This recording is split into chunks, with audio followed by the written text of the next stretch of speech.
అంటే అమ్మ ఇంకొకటి ఇట్లా ఉపాసన చేసిన వాళ్ళకి భగవంతుడు అనేవాడు కనిపిస్తూ ఉంటాడు, ఆయన శక్తి అనేది మాకు తెలుస్తూ ఉంటుందని చాలామంది చెప్తూ ఉంటారు. సో ఇది ఎంతవరకు నిజమంటారు? అంటే మనుషులకు సాధ్యమైన ఇలా భగవంతుడిని తనలో ఊహించుకోవడం అనేది? ఆయన శక్తిని అనేది మేము గ్రహించాము అని చెప్పటం అజ్ఞానం అండి. భగవంతుడి శక్తిని మనం గ్రహించేంత గొప్పవాళ్ళం కాదు, అంతర సాధన మనం చేసేవాళ్ళము కాదు. భగవంతుడు అనేవాడు ఒక తండ్రి, ఒక తల్లి. మనం ఎంత భక్తితో ఎంత మనస్ఫూర్తిగా మనం ఇక్కడ గుండెల్లో పెట్టుకుని ఆరాధిస్తామో అంత ఇదిగా మన్ని ఆయన కాచుకునే ఉంటాడు, విన్ను కాచుకునే ఉంటాడు. భగవంతుడు అంటే సాక్షాత్తు శంకుచక్రాలు ధరించి మన ముందు అవతరించాడు. దైవం మానవ రూపేణ అన్నారు. కాబట్టి మనం కష్టకాలంలో ఉన్నా ఏ కార్యం మీద ఉన్నా కూడా మానవ రూపంగా వస్తారు స్వామి. మీ రూపంగానో వారి రూపంగానో ఇంకో రూపంగానో వచ్చి ఆ కార్యాన్ని నెరవేరుస్తారు.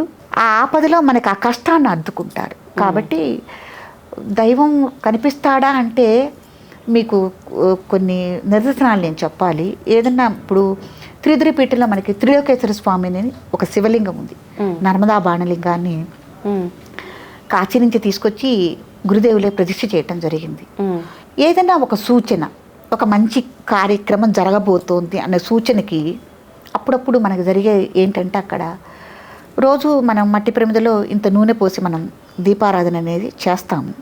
చేస్తే ఆ ప్రమిద నిండా దీపారాధన మనం చేస్తే ఆ నూనె 48 గంటలు పై చిలుకు వెలిగిందంటే నమ్ముతారా? 48 గంటలు? అవునండి, నిదర్శనం. అదే దీపారాధన 1 గంటలోనే ముగిచింది అంటే సాధ్యమేనా? అలా జరిగినాయి. నేనే విస్తుపోతూ ఉంటాను. మా అమ్మాయి ఇక్కడే ఉంది. అమ్మాయి కూడా చాలాసార్లు ఏంటమ్మా నిన్న ఉదయం 6ంటికి వెలిగించిన దీపం మళ్ళీ వాళ్ళ సాయంత్రం మళ్ళీ సాయంత్రం వెళ్తాం కదా, అది వెలుగుతూనే ఉంది. మేము నూనె పోయలేదు, ఏమి పోయలేదు. మళ్ళీ దాంట్లో మళ్ళీ తెల్లారి వెలుగుతూనే ఉంది. మళ్ళీ సాయంత్రం వెళ్ళాం, అప్పటికి అయిపోతూ ఉన్నది వెలుగుతూ ఆ జ్యోతి. అమ్మ అలా ఉంది కాబట్టి అప్పుడు నూనె పోయమంటే అమ్మాయి తీసుకొచ్చి నూనె పోసింది. ఎక్కడదండి ఈ మహిమ? ఎక్కడి నుంచి వచ్చింది శక్తి? కాబట్టి ఏదో విశేషమైన శ్రీధరపీఠంలో ఏదో జరగాల్సి ఉంది, ఏదో ఒక అద్భుతం జరగాలి. అందుకు నిదర్శనం చాలు. ఓకే, ఏదన్నా అంటే మనిషి జీవితంలో వ్యక్తిగత సమస్యలు అనేవి ఉంటాయి. అంటే అది ఎవరికి భగవంతుని ఆ సమస్యలు అవ్వడంలోనే ఉంటుంది. భగవంతుని నమ్మడంలోనే ఉంటుంది. ఈరోజు నా బిడ్డల ముందు కూడా నేను చెప్పుకోలేదు ఏ రోజున. ఈరోజు ఈ మీడియా ద్వారా మీ ముందు నేను చెప్తున్నాను. ఒకానొకప్పుడు నాకు బాగా మనసు ఏదో కష్టం అనిపించింది. అసలు ఈ జీవితం వద్దు అనే నిర్ణయం తీసుకుని ఇంకా వదిలేద్దాం అనుకున్న టైంలో దీపారాధన చేసుకుని స్వామివారికి పూజ చేసుకుని ఇంకా నాకు వద్దు ఈ జీవితం అని అనుకుని అట్లా ముగించుకుందాం అనుకున్న టైంలో అనుకున్నాను, స్వామి దీపారాధన చేసి పూజ చేస్తున్నాను, ఈ దీపం ఎప్పుడైతే కొండెక్కుతుందో ఆ టైంలో కరెక్ట్గా నేను కొండెక్కుతా అని మీరు అనుకున్నాను. కొద్దిగానే చిన్న ప్రమిదే, చిన్న దీపమే నేను పెట్టింది. అది మళ్ళీ 2వ రోజు దాకా కూడా కొండెక్కలేదండి. అంతే చిన్న దీపం, అంత చిన్న దీపం. అది కొండెక్కితే నేనుంటే నేను లేకపోతే ఈ సేవ ఇవన్నీ త్రిదిరిపీఠంలో స్వామివారి సేవకురాలు అనేది ఉండదు. నాది కారణ జన్మ. 46 ఏళ్లకు అమ్మకు నేను పుట్టిన కారణ జన్మ. నన్ను ఎలా పోనిస్తారు? నేనేమనుకున్నాను, ఆ దీపం కనుక కొండెక్కితే నేను కొండెక్కుతా, నేనుండను అని. ఆ దీపాన్ని అలాగే ఆపారు. ఈ లోపు నా మనసు స్థిరపడ్డది.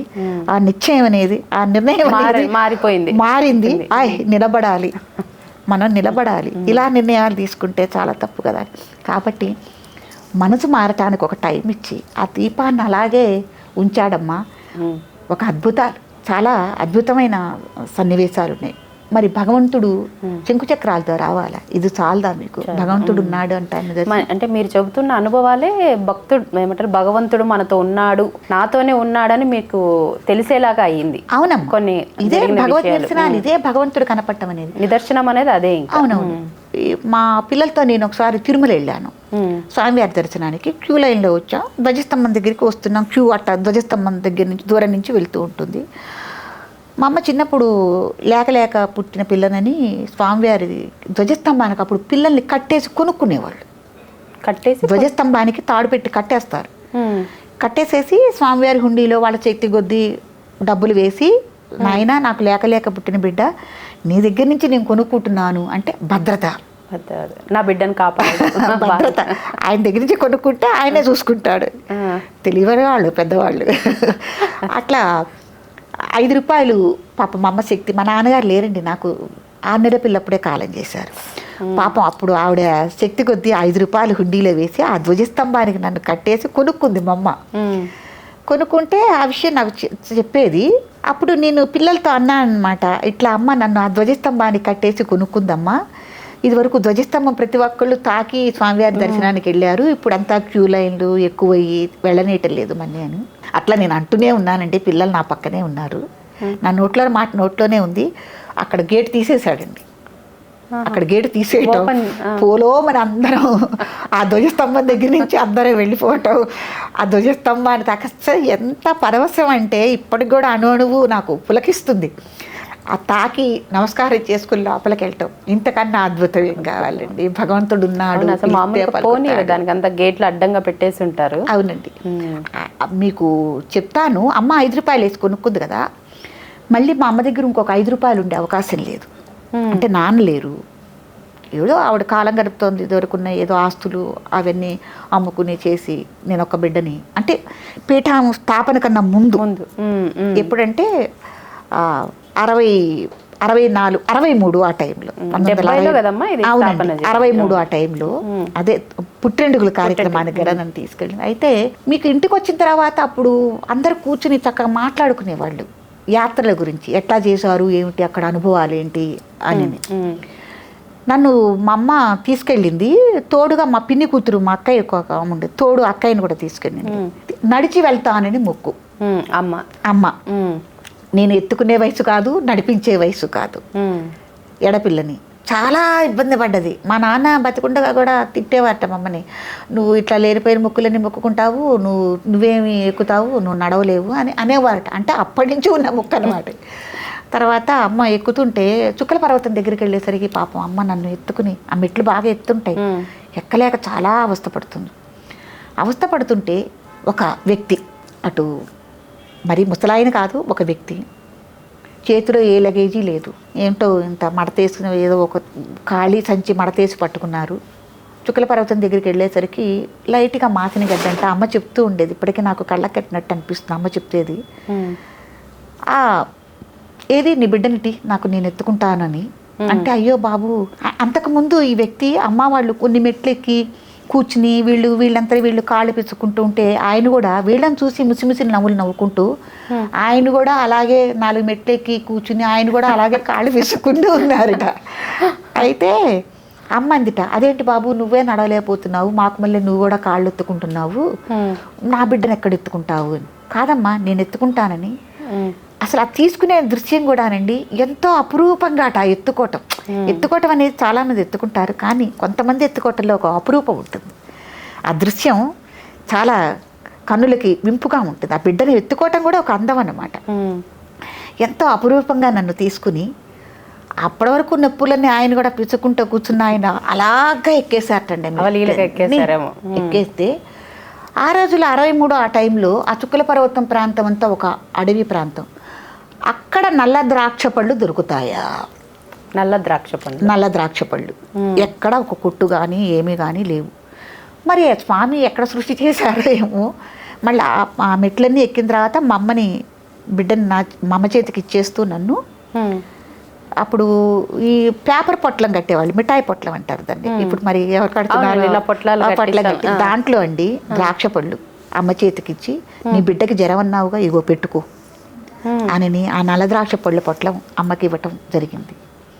నేను ఆ టైంలో 104 జ్వరంతో ఉన్నాట పిల్లని, మళ్ళీ జ్వరంతో కూడా ఉన్నట. నీ పిల్లకి జ్వరం అన్నావుగా పెట్టుకో, జ్వరం తగ్గుతుంది. చెప్పలేదు అమ్మగారు అయితే చెప్పలేదు ఆయనకి, అంటే ఒళ్ళు కాలుతోంది అట్లా ఉంది చెప్పింది అమ్మ, జ్వరంతో కూడా ఉంది పిల్ల అని. అట్లా మరి అని అప్పుడు కొద్దిగా దొంగల భయం అది ఉండేది తిరుమలలో.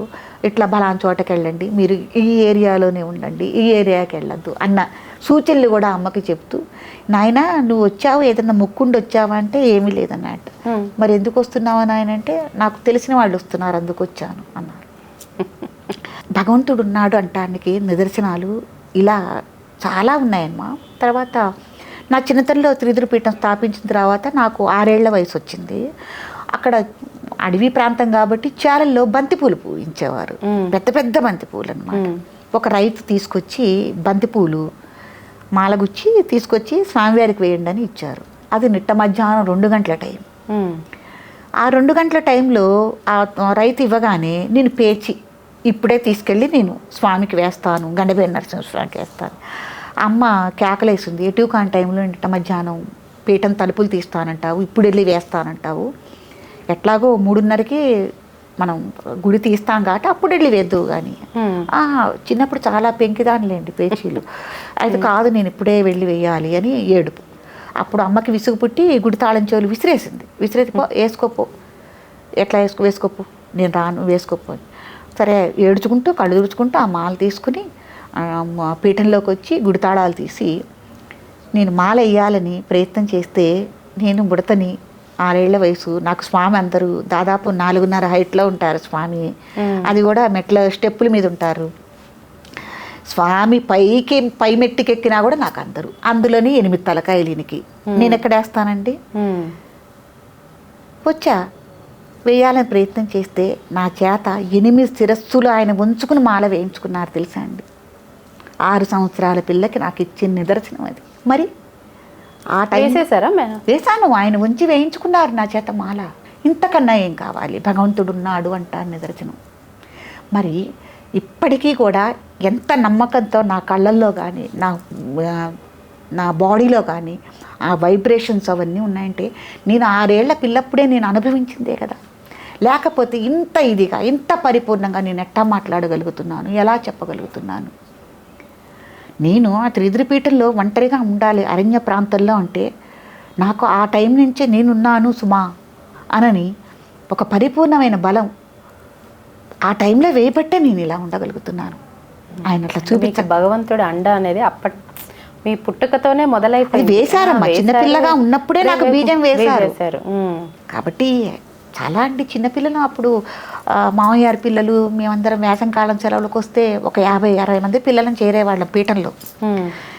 మాతో పాటు మేము గవ్వలాడితే ఆయన గవ్వలాడేవారు తెలుసండి. అష్టాచెమ్మ అని వాడుకున్నాం కదా అప్పుడు. ఇవన్నీ లేవు కదా, ఫోన్లు టీవీలు ఇవన్నీ లేవు కదా. ఉంటే ఎప్పుడో ఒక రేడియో ఉండేది, ఆల్ ఇండియా రేడియో, అదేదో వినేవాళ్ళం. అది కూడా పీఠంలో అవన్నీ ఉరికినేవారు కాదు, గురువు గారు కాదు ఉరికినేవారు కాదు. అది ఎప్పుడు వార్తల వరకే వినేవారు లోకం తెలియటానికి. మిగతా అవన్నీ ఏమి పాటలు అవన్నీ విననిచ్చేవారు కాదు. అప్పుడు ఆ పిల్లలందరం కూర్చుని అష్టాచెమ్మ ఆడుకుంటుంటే స్వామి నిజంగా సాక్షాత్ ఎవరికి కనిపిస్తాడో తెలుసా అండి?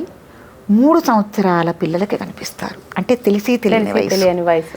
వాళ్ళు అబద్ధాలు ఆడలేరు, ఉన్నట్టు చెప్తారు.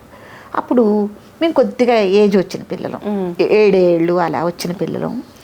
అయితే ఒక బాబు ఉన్నాడు, మాకు తెలిసిన వాళ్ళ బాబే. తాతగారి శిష్యరకం కోసం వాళ్ళ అమ్మా నాన్నగారితో పాటు వచ్చారు 10 రోజులు ఉండటానికని. వచ్చినప్పుడు మేమందరం అష్టాచెమ్మ ఆడుతున్నాం. సంధ్యాకాల టైం బాగా గుర్తు. అంటే ఇంకా సంజ వస్తుందన గవ్వలేస్తుంటే అక్కడ ఊంచాయి కూర్చున్నాడు. ఆయనకు కూడా గవ్వలు ఇవ్వండి అని వాడిని దేవుణ్ణి ఊంచాయి అనేవాడు. ఊంచాయి అని పిలిచేవాడు. ఊంచాయి అక్కడ కూర్చున్నాడు, ఆయనకు కూడా గవ్వలు ఇవ్వండి, గవ్వలు వేస్తారని వీడు మారం పేచి. ఏందిరా ఎవరికి కనిపించట్లేదు. మేము కొద్దిగా పెద్ద అయ్యాం కదండి, అయినా మేము అక్కడున్న వాళ్ళని మేము చెప్తే ఏముంది, మా పేటమే కదా. పరాయి బిడ్డ చెప్తేనే అక్కడ నిదర్శనం అనేది బయటపడుతుంది. అప్పుడు ఏం ఉంచాయిరా, ఏంటి ఊరికి గోల పెడితే అక్కడ ఎవరున్నారని అంటే, రా ఏ ఉంచాయి చూపిద్దు కానీ రా అని పీటల్లో తీసుకెళ్తే గండబేడి నరసింహస్వామి చూపించాడు. కాబట్టి ఇలాంటి నిదర్శనాలు చాలా ఉన్నాయమ్మా. ఇలా కూర్చుని మనం మాట్లాడుకుంటే నెల కూడా పడుతుంది. ఒక్క టైంలో అండి మాట వచ్చింది కాబట్టి చెప్పుకోవాలి. నేను ఉన్నంతలోనే జరుపుకునేదాన్ని నా సంసారాన్ని. నేను 100 రూపాయలతో కూడా నేను గడుపుకున్న రోజులు ఉన్నాయి. అయితే నా చదువులు, పిల్లల చదువులు విషయంలో వాటిల్లో ఎంత కావాలి, ఎంత ఖర్చు పెట్టా, బడ్జెట్ పద్మనాభాన్ని నేను అట్లా లెక్కలేసుకుని సంసారం చేసుకునేదాన్ని. పిల్లలకి అదనంగా నేను స్వీట్లు కానీ పళ్ళు కానీ ఇవన్నీ కొని పెట్టే పరిస్థితి కాదు. కొని పెట్టచ్చు అనుకో, అది అనవసర ఖర్చుగా భావించేదాన్ని. వచ్చేపోయేవాళ్ళు ఆదరణ. ఎట్లా అంటే నా అంతవరకు కోటా బియ్యం అప్పుడు కూడా ఇచ్చేవాళ్ళు, రేషన్ బియ్యం మా చిన్నతనం నుంచి. ఆ రేషన్ బియ్యం తీసుకొచ్చుకుని నేను గడుపుకుని, ఎవరన్నా అతిథి అభ్యాగతులు వస్తారు తిరిదిరిపీట, వాళ్ళకి కొద్దిగా సాంబా మసూరి బియ్యం తీసుకొచ్చి పక్కన పెట్టి వాళ్ళకు వండి అలా పీఠం నిర్వహణ చేసేదాన్ని నేను. అది చేసే టైంలో సరుకులు తీసుకుని వచ్చా. సరుకులు అవసరం కాబట్టి సరుకులు తీసుకుని వచ్చాను. మాకు మండల కేంద్రం వెళ్ళి తీసుకొచ్చుకోవాలి. సరుకులు తీసుకుని అక్కడ పెట్టుకున్నాను. బస్సు కోసమేనే వెయిట్ చేస్తుంటే మిగతా వీళ్ళందరూ ఉంటారు కదా జనాలు, ఇంకా సరుకులు తీసుకుని మార్కెట్కి వచ్చిన వాళ్ళందరూ ఈ పళ్ళ బండ్ల మీద వాటి మీద వాళ్ళందరూ కొనుక్కుంటున్నారు. పళ్ళు ఎవరు కావాల్సిన వాళ్ళందరూ కొనుక్కుంటున్నారు. నాకు బాధ అనిపించింది చూసి. అరే, నా దగ్గర అంత డబ్బు లేకపోబట్టే కదా నా బిడ్డలు ఇంట్లో ఉన్నారు, సెలవులకు వచ్చారు, కనీసం వాళ్ళకి ఒక డజన్ అరటిపళ్ళు నేను కొనికెళ్ళలేకపోతున్నానని బాధపడ్డాను. ఇంటికి వచ్చాను. పిల్లలతో నేను చెప్పానన్నమాట, అమ్మా ఇట్లా వాళ్ళందరూ ఇట్లా కొనుక్కుంటున్నారు, నాకు బాధ అనిపించింది నాన్న. వాళ్ళ చేతులు పుచ్చుకుని కన్నీళ్ళు పెట్టుకున్నా. నా దగ్గర లేకపోబట్టే కదా మీకు ఒక డజన్ పళ్ళు కూడా నేను తేలేకపోయాను. నిత్యావసరాలు ఖర్చులు కూరగాయలంటే అవసరం కాబట్టి తీసుకొచ్చాను, తేలేకపోయాను నాన్న అని బాధపడితే, మా పిల్లలు యోగ్యులండి, అలా నువ్వు బాధపడద్దమ్మా, మనకు తెలియదా మన కుటుంబ పరిస్థితులు, ఏం కాదు స్వామి ఉన్నాడు అని అన్నారండి. రాత్రి 7 అయింది. సరిగ్గా ఉదయం మాకు 7 గంటలకు ఫస్ట్ బస్సు. ఒక ముసలాయన ధోతి పంచి కట్టుకుని కేవలం పళ్ళ కవరే తీసుకుని దిగాడు పూజ కంటే. నమ్ముతారా? ఎవరైనా వస్తే సహజంగా పూజకి కొబ్బరికాయ, టెంకాయలు, తీసుకొస్తారు. ఏమీ లేదు, అన్ని పల్లె. అప్పుడు లేచి వాకిట్లా ముగ్గది వేస్తున్నాను. బస్సు దిగారు. నాన్న ఎవరో పూజకు వచ్చినట్టున్నారు, ముందు నువ్వు గుడి తాళాలు తీసి ఆ తాతగారిని కూర్చోబెట్టు, అమ్మ వస్తున్నారండి వచ్చి పూజ చేయిస్తారు అని కూర్చోబెట్టమ్మా అంటే, మా చిన్నమ్మాయి పరిగెత్తుకుంటూ వెళ్ళి ఆయన అక్కడ కూర్చోబెట్టి, నేను స్నానానికి వెళ్ళానండి, బయటకు వచ్చేదాకా కూడా ఆగలేదు పిల్ల. పరిగెత్తుకుంటూ వచ్చింది జింకల్లి. వచ్చి, అమ్మా నువ్వు రాత్రి అలా బాధపడ్డావు కదా, కన్నీళ్ళు పెట్టుకున్నావు కదా, వారు పూజకు వస్తూ ఇంత పళ్ళ కవరమ్మా, ఆ కవర్లో అన్ని రకాలు ఉన్నాయి, ద్రాక్ష పళ్ళు ఉన్నాయి, సపోటాలు ఉన్నాయి, దానిమ్మలు ఉన్నాయి, ఆపిల్ ఉంది, అన్ని రకాల పళ్ళతో ఆయన కవర్ తీసుకుని వచ్చారమ్మా అని అంటే, బాత్రూమ్ తలుపు కొట్టేసి చెప్పేస్తోంది ఆగక తనకి, నువ్వు అలా బాధపడ్డింది చూసి పాపకి మనసులో ఉండిపోయింది అది. అలా వారు అట్లా రావటం చాలా అండి. అట్లాంటి నిదర్శనాలు స్వామి ఉన్నాడు అంటానికి, స్వామి సాక్షాత్తు మనకి కనిపించి నడుపుతాడు అంటానికి నిదర్శనాలు ఇలా చాలా చాలా ఉన్నాయమ్మా.